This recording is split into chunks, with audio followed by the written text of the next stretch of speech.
Hello and welcome to The Palm, Delta College's student video magazine. I'm Rebecca Rivas. And I'm Raymond Shaw.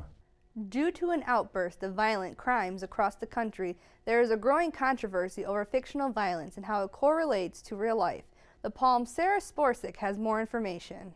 Much speculation has occurred over the link between video game violence and the widespread acts of violent crimes.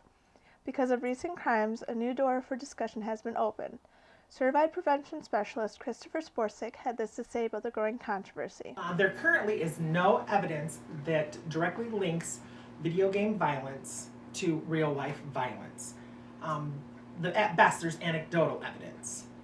I don't believe that in our society that we should limit, per governmental demand, the amount of violence in video games. This is something that's a parental issue.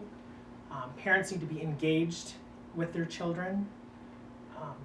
I believe that, and there's some evidence to show that a lack of empathy and training is what really needs to take place to help kids cope with and handle violence in the media.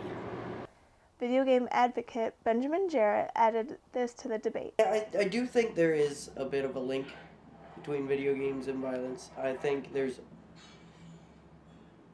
it depends on like the mindset of the person playing the game. Like, for example, if you were exposed to like violence in a video game at a young age, yeah, it could affect you traumatically, depending on the level of, the violence. I mean, I also think it depends on the scale, the scale of violence and the age. I've been playing video games since I was, old enough to actually hold a controller. I mean, back then it was just like NES games, so it was like all 8-bit, so the violence wasn't very prominent. But at the same time, as the video games would evolve, so would the level of violence. And I mean, back then I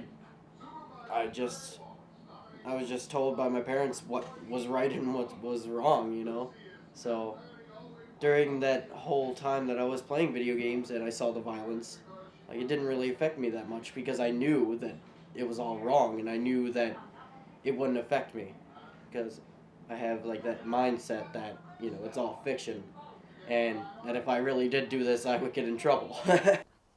General consensus is there is no measurable way to identify if a link truly occurs.